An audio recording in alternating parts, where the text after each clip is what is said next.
Welcome to the Sharkpreneur Podcast with Kevin Harrington and Seth Green.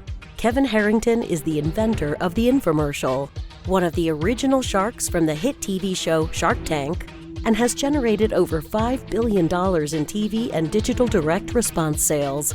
Seth Green is the world's first trusted authority on cutting-edge direct response marketing, a best-selling author, and the only 3-time Marketer of the Year nominee. On the podcast, Kevin and Seth interview sharkpreneurs who share straight talk on what it takes to explode your business. 49 faces looked to him in triumph. Over the last 12 months, they had each taken turns and promoted his business for a week at a time, driving over $987,342 in revenue. What if you had a network of 50 centers of influence who promoted your business every week for a year?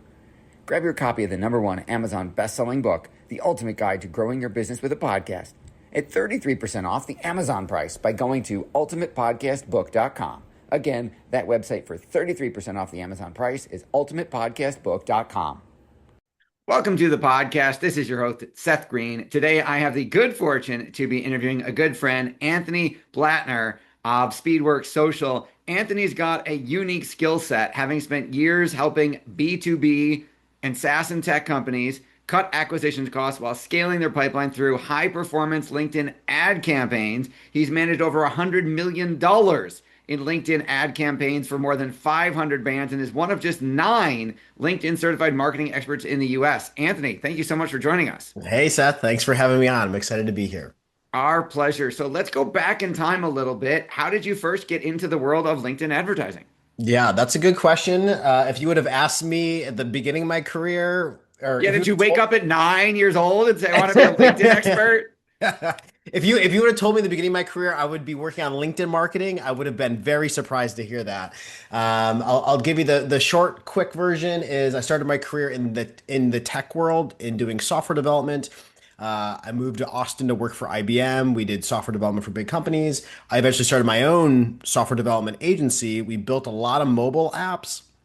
It was back when the iPhone first came out, so everyone wanted a mobile app. And after we built mobile apps, people wanted help getting downloads of their mobile apps. So we naturally got pulled into the marketing world for how do we then go get downloads for all these mobile apps we were building. So that was my segue into the marketing world. And with the tech space and the tech background, LinkedIn performed the best for these types of companies. So after a few years of doing that, we decided just to focus on LinkedIn marketing. And I've been focused on LinkedIn marketing since then. So these days I spend a lot of time on LinkedIn. You know, before COVID, people were like, does anybody use LinkedIn? And nowadays it's like, okay, everyone's on LinkedIn. Everyone's got a profile. Everyone uses it pretty regularly. Or a lot of people do. The business community, the professionals community do.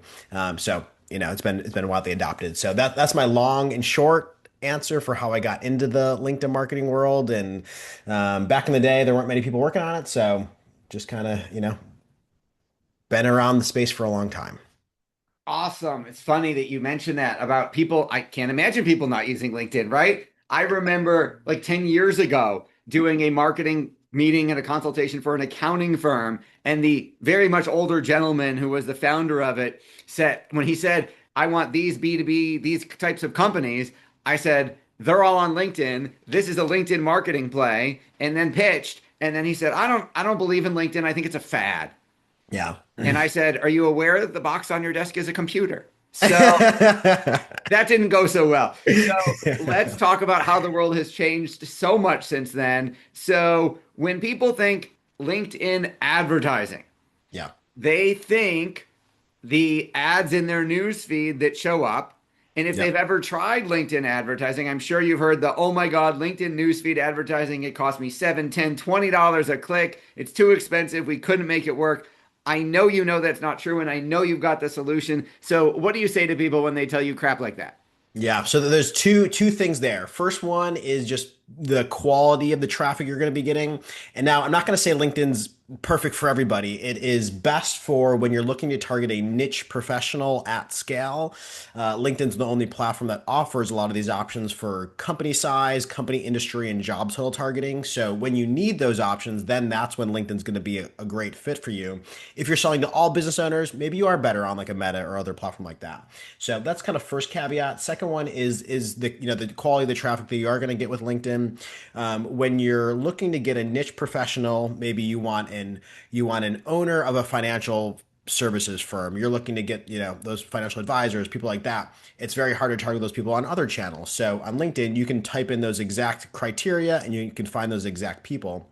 So if you were to compare costs side by side with, Facebook or TikTok, LinkedIn's going to look a lot more expensive. But in the end of the day, when you're getting leads coming in and then you look at how many quality leads I get from each of those platforms. At the end of the day, LinkedIn, you need to compare those metrics because you're probably getting a lot of garbage from Meta and TikTok, and then that's where you want to see, are you getting better cost per quality from, which platform are you getting the best one? And most of the time you're going to see that on LinkedIn. And then the other side of the coin there is like with all that garbage traffic you're getting, I've run lots of Meta marketing in my days, and like you get some of the most off the wall comments on your ads and your Yep. content, and then all that traffic's hitting all your pixels on your site and throwing your demographics way off, and that just kind of like affects a lot of the other systems that you might be using on your site. So there's a lot of potential negatives and downsides to running a lot of bad traffic to your website. So you have to just keep those things in mind. At the end of the day, you need to compare cost per quality for LinkedIn versus Meta and these other platforms. And then 9 times out of 10, LinkedIn's gonna win in that regard because you're driving quality traffic. So that's the situation that we're in, and then I will acknowledge, yes, the LinkedIn costs are higher. They're going to look higher. That said, in the last few years, there's been some new tactics and some new features and functionality that have rolled out that you need to start using to gain some cost advantages. So how do we bring those costs down? Well, there's the new feature called thought leader ads. Sounds fancy, but it's just the boosting of posts from people. So when you post on LinkedIn, now you can boost your own post. This is called the thought leader ad. It goes back to people will always engage with people more than they will companies. So they get much higher engagement rates, allowing you to achieve much lower costs, which then gets you a cost savings. And then suddenly now we're competitive in pure cost metrics with Meta. And then boom, our quality's there. So you're going to win across the board when you use thought leader ads. Okay, let's dive into all of that because that was a seminar. Sorry, that was a long spiel. Just kind of, That's okay. We appreciate the rant. So let's talk about that because you used a word that we are normally very opposed to. So you used the boosting a post. Now, from our perspective as a marketing firm, we tell people all the time, do not boost your post on Facebook. Yeah. Do not waste your $5 a day or whatever thing it is and give directly to Zuckerberg's college fund where you are boosting a post because for many reasons on Facebook, boosting a post gives you way less targeting options and spends your money faster and isn't necessarily the most effective way. So please, now that I've set you up, tell me that boosting a post on LinkedIn is way different. It is, well, I use that term just to explain what I'm trying to convey with you're gonna turn it into an ad. When you actually go do this, yes, do not click that boost button. Even on LinkedIn, don't click the boost button. Take that ad and go into the ads platform and run it as an actual ad. You'll set up awesome, which we tell people never do a boost post in Facebook, do a page post engagement ad instead. Yes. Awesome. Yes. Okay. So same principles apply for LinkedIn. You're still right. So yes, go through the ads platform, run it the right way, so you're actually reaching the right people and not donating. This would be donating to Microsoft's. They don't need any donations, so let's not donate to Microsoft either. Okay, so now that we've clarified that, I love the idea that you can do that. So then that sets up my next question. Historically speaking, up until 5 minutes ago when I didn't know you could do this, so thank you. You had to post from your company fan page and then run a page post engagement ad, and it came through you as a company. Are you telling me now that I can run a post engagement ad on a post I put on my personal profile that has my picture on it as opposed to my company fan page that doesn't have very many fans because we never marketed it? Yes, yes, exactly. So now you can run an ad from your personal profile, not just your company page. So that is the big new thing these days. That is absolutely huge. What are some of the other innovations or iterations in, let's say, the last few years that those of us who don't run $100 million in LinkedIn ads might not know about that have kind of changed in the last few years? Yeah, so there's a lot. So there's a lot around the thought leader ads, and now building your funnel using thought leader ads. So of course, just like any marketing funnel, ad funnel, we might have our top of funnel posts, our middle of funnel posts, our bottom of funnel posts. So there's a lot with that, and we can dive into that topic to explain that. But the other big, I'd say, innovation or thing that's new in the last couple of years is the attribution side of things. This has changed a lot due to the technology changing a lot and evolving a lot. LinkedIn's opened up some new APIs recently, so we can get a lot more visibility into the user journey, the customer journey, which has been very insightful. So, a lot of times when you're running any kind of social ads, somebody sees an ad in their newsfeed, they jump over and go Google for whatever they saw, for whatever reason. Maybe they're getting home, they're going on their computer and then looking up what they saw on their feed, or they know that if I click on this ad, they're going to retarget me, and that some savvy people don't want to click on things for that reason, so they're going to sit down and go Google for it. But in any regard, I mean, in the B2B side of things, you have a lot of other cases. People will send ads or post to coworkers, very common. They'll grab a link and send it like, hey, we should go check this out. They'll switch devices when they get home. They'll do stuff like that. So lots of times that tracking gets lost. So with the new APIs, you can now track a lot more of this user journey in terms of who saw an ad, where'd they go, and what steps they take. We see that lots of times now, you can now get the visibility to see that people will see stuff on social, and then they're going to go jump over to Google for things and then end up on the website and request a demo or purchase it. As a marketer, we all know that's happening, but now we have the tooling to actually kind of see that in a journey and see some stats around it. So that visibility has been very insightful. It helps us, communicate with clients on, hey, this is what we're seeing, this is what we should be doing. So that attribution data is showing us LinkedIn is really the demand generation channel that's driving search. So don't go dump all your money in search ads. You should be putting more of your effort in social platforms, which really generate the demand, and then that's in turn driving the search ads. And what it is as a marketer, it's a lot better if someone searches for your brand name versus your industry, because you're going to pay a lot more for industry keywords. So the goal is to win before search. But these tools now help us see that customer journey and the performance stats differences very clearly. So it's been very insightful for, if you're a company, if you're running a lot of marketing campaigns, you should check out these tools because they're going to show you where that real journey is living. And it's going to let you spend your budget a lot more cost efficiently. So that's the other big thing. Some of the major tools out there these days are called Dream Data, Fibbler, Factors are some of my favorites. So those are some different tools you can check out to go, explore what your data is telling you. Awesome. And you mentioned the magic word of attribution. So I have to ask, how have these tools and LinkedIn held up, in the last year or two, thanks to the wonderful iOS update? Yeah, Because that so wreaked havoc on Meta ads. yeah, it wreaked havoc on meta ads. I mean, it wreaked havoc on everybody for a short while, but what I always say is LinkedIn was the least affected by that because Meta and Google, to an extent, they do a lot of their work, and they do have some pretty advanced algorithms. Those algorithms are building learnings based on what you do on the platform, what you do off the platform. So their signals got cut down a lot. LinkedIn, our work on LinkedIn has always been around who are the companies, what are the company sizes, what are the industries, what are the job titles we want to be reaching, and running our campaigns that way. And none of that data changed. None of it changed. It was all the tracking off platform, which LinkedIn's algorithms, aren't. We don't leverage those algorithms as much because we know who we want to be going after. So LinkedIn was the least affected by those iOS platforms. And with the new APIs that are out, we now get that visibility back.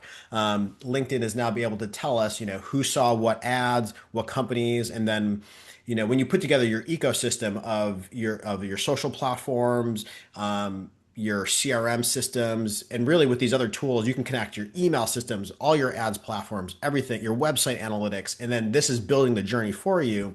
So really, when I look at these tools today, we're getting more visibility than we had before iOS apocalypse back in the day. So Wow, that is as a B2B marketer, it's been, very helpful. a breath of fresh air. Talk a little bit about you are the host of LinkedIn Ads Radio. Tell us more. What is it? Why'd you do it? Where can we Yeah. listen to it? So, back when I first started and even today in the marketing ecosystem, a lot of people are still, specialize in Google and Meta, but very few people specialize in LinkedIn. So even especially back when I first started, there's very few people doing it. So I would always, be sharing what I was learning, sharing strategies and tips and tricks. And again, back there was not many people sharing about, so I was like, well, we should put out a podcast. So I think there's like 2 LinkedIn ads podcasts out there. We're one of 2. We interview LinkedIn themselves on a lot of product updates.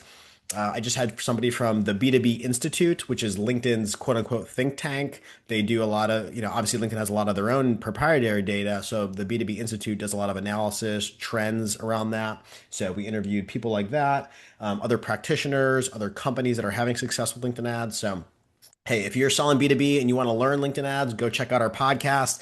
And then we have lots more on our blog, and I share a lot on LinkedIn too about tips and tricks.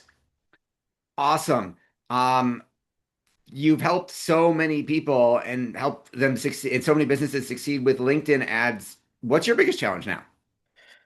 What is my biggest challenge now? I think all of marketing is at an interesting cross section with AI these days, and I've jumped knee deep into Claude Code and all that good stuff, and there's like definitely a lot of interesting stuff that it can do. Generating marketing materials. There's like the line of you don't want to only generate AI content and only put that out. You also don't really want to consume all AI content. So I think the marketing world's like at a very interesting place of how do we use AI effectively and still sound human and put out stuff that we want to consume. And that's kind of the line to be walking right now. So and that's just kind of on the content side. There's still like lots of very interesting things that you can do now. Like once you connect Cloud Code to any of the APIs, you can now pull a lot more data and do a lot more data analysis than you could by yourself back in the day. So you can pull in CRM data, you can pull in LinkedIn data, you can pull in anything else you want with your competitors, and then start to build these analyses. So just very interesting times with AI. I think the biggest interesting thing is like we'll see what happens in the whole marketing world in the next couple of years. But coming down to the content side, it is like walking the line of how do we use AI productively without sounding like AI. Love it. And your passion is obvious. What do you like best about what you're doing? I think it's just like fun to work with a lot of different types of businesses. As an agency, we get to work with a lot of different businesses across a lot of different industries. It is mostly tech related, but we do have lots of professional services companies that we work with, lots of consulting firms. So we do get a wide breadth of businesses that we get to work with. But I've always thought like that's one of the most fun things is getting to work with a lot of different types of businesses, meet a lot of different type of people. And then I do think like LinkedIn marketing is pretty fun. I've always been a nerd into like reading business books and stuff like that. And I find, the stuff that I read on LinkedIn these days, you maybe got to scroll through a couple AI posts and ignore them. But the stuff that you're going to read overall on LinkedIn is just a lot more interesting, educational than stuff that you might read on TikTok, scrolling through video, too many videos. All these platforms have their place, but I've always like really enjoyed like being on LinkedIn, the stuff that I learned there. I find it very educational. Awesome. And where can our folks go to learn more about you, the company, and the podcast? Yes, well, I'm on LinkedIn, so I'm only Anthony Blattner on LinkedIn. You can look me up there. I share lots of tips and tricks, but then if you want to learn more about LinkedIn ads, you can check out the LinkedIn Ads Radio podcast. And then if you're looking for help with your LinkedIn marketing, you can find us at speedworksocial.com. Again, that's speedworksocial.com, or find me on LinkedIn. Awesome. This has been Seth Green with Anthony Blattner from speedworksocial.com. Anthony, thanks again for some of your very valuable time. Awesome. Thanks for having me, Seth. Our pleasure. Thank you, everybody, for watching or listening. We will talk to you or see you next time. Why do so many businesses struggle while others seem to explode overnight? Do you wish you had the secret to this type of exponential growth?